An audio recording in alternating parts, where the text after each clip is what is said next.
अस्सलाम वालेकुम वरहमतुल्लाह। कल रात को पाकिस्तान और वेस्ट इंडीज़ का आखिरी और फाइनल ओडीआई मैच खेला गया। इस सीरीज़ का ये आखिरी मैच था। पहला मैच पाकिस्तान जीत गया था, दूसरा और तीसरा वेस्ट इंडीज़ जीतकर सीरीज़ भी जीत गए।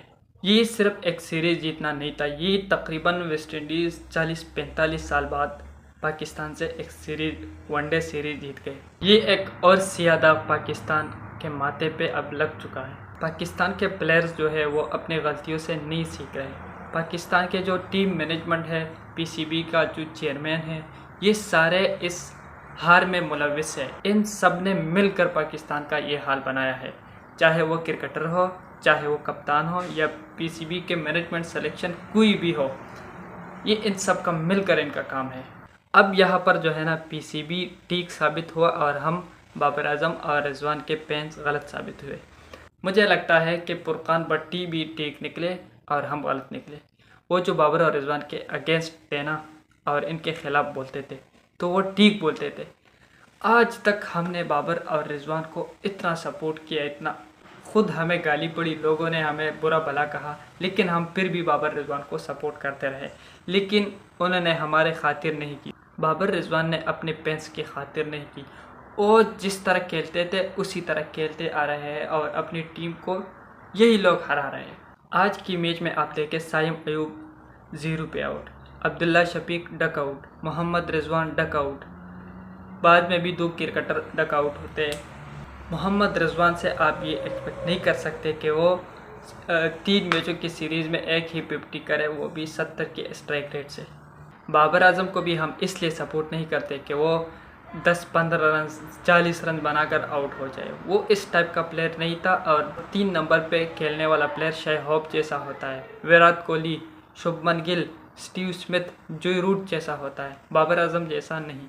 पहले बाबर आजम हुआ करते थे उनसे भी बेहतर, लेकिन अब नहीं। चलो मान लेते हैं डक पे आउट होना या 10-15 रन पे आउट हो जाना, ये भी आपकी गलती नहीं है, लेकिन 50 से भी कम स्ट्राइक रेट से खेलना ये किसकी गलती है? टेस्ट क्रिकेट में अभी टेस्ट क्रिकेट में भी 50 से ऊपर का स्ट्राइक रेट चल रहा है।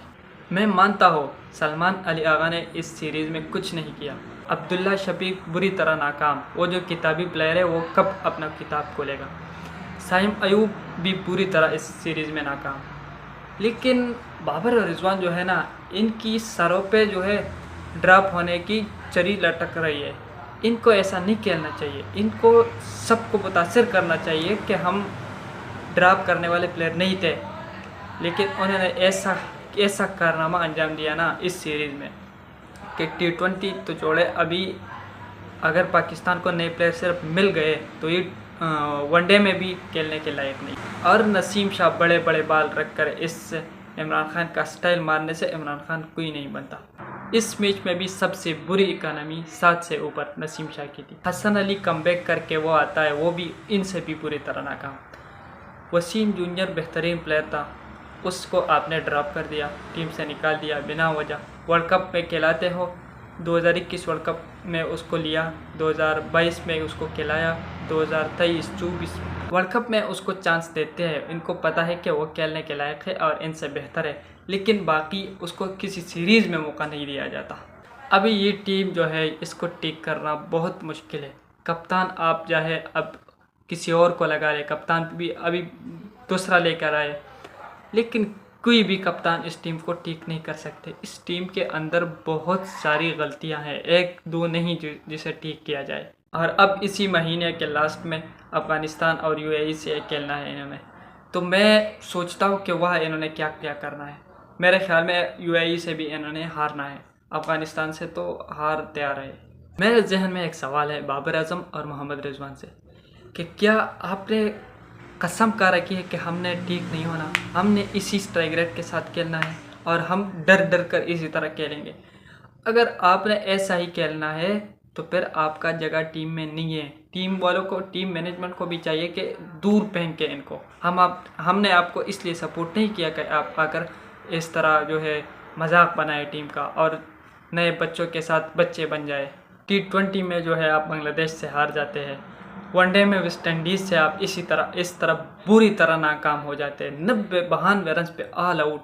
यार क्या कहे इस टीम का। उनका अगर क्रिकेटर 40-42 गेंदों पे 10-15 रन बनाते हैं तो उनको पता है कि हमारे पीछे ऐसे प्लेयर है जो आके इसको रिकवर कर सकता है। लेकिन आपके पास क्या है, अगर बाबर और रिजवान जो है 50 गेंदों पे 10-15 रन बनाते हैं तो क्या इनको ये नहीं मालूम कि हमारे पीछे कौन है, कौन आकर इसको रिकवर करेगा। बस मैंने तो ये इरादा कर लिया कि इनको सपोर्ट करना अब फजूल है, बाबर और रिजवान को सपोर्ट करना फजूल है। इन्होंने किसी भी सूरत में बदलना नहीं है, ये अपनी मर्जी से खेलते रहेंगे जैसा इनको अच्छा लगेगा। ये इसको नहीं सोचना है, ये इन्होंने नहीं सोचना कि टीम को क्या किस चीज़ की ज़रूरत है, अब पावर हिटिंग की ज़रूरत है या जो है पार्टनरशिप को बिल्ड करने की ज़रूरत है। इन्होंने अपनी मर्ज़ी से खेलना है। हम तो दुआ ही कर सकते हैं अल्लाह इस टीम को बेहतर बनाए और इस ज़िल्लत से हमें और मज़ीद ज़िल्लत से बचाए। क्या क्या ज़िल्लत हमें उठानी नहीं। आयरलैंड से हार गए, अफ़गानिस्तान से हार गए वर्ल्ड कप जैसे मैच में, आप यूएसए से हार गए, जिम्बाब्वे से हार गए, बांग्लादेश से सीरीज़ टेस्ट सीरीज़ हार गए, T20 सीरीज़ हार गए, और क्या क्या जो है आपने हमें जलील करवाना है। और ये भी एक हैरानकुन बात है, अभी तक हम सिलेक्शन पे एतराज़ करते थे कि उसको सिलेक्ट नहीं किया, उसको नहीं किया, सबको आजमा कर देख लिया, किसी ने हमें जो है पतोहात नहीं दिलाई।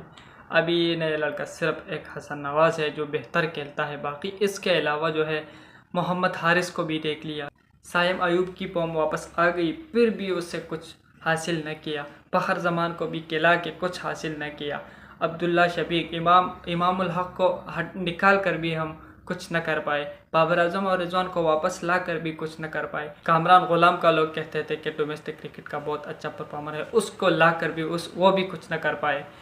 नए नए बॉलर सबको लाया, किसी ने पाकिस्तान को जो है अच्छी पतोहात नहीं दिला। हमारा तो मुल्क है, हमारा तो एक टीम है, हमारे प्लेयर हैं, हम तो इनको ताहयात सपोर्ट करते रहेंगे।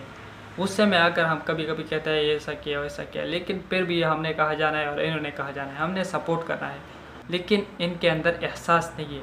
तो लिहाजा आप सबसे मेरा आजिज़ाना दरख्वास्त है कि मैं इस चैनल पे वीडियो बनाता हूँ, आपके लिए बेहतरीन वीडियो बनाता हूँ, अपना कोशिश करता हूँ, आप मुझे सपोर्ट करें, मेरी वीडियो को वॉच करें, मेरी वीडियो को लाइक करें और मेरे चैनल को सब्सक्राइब करें।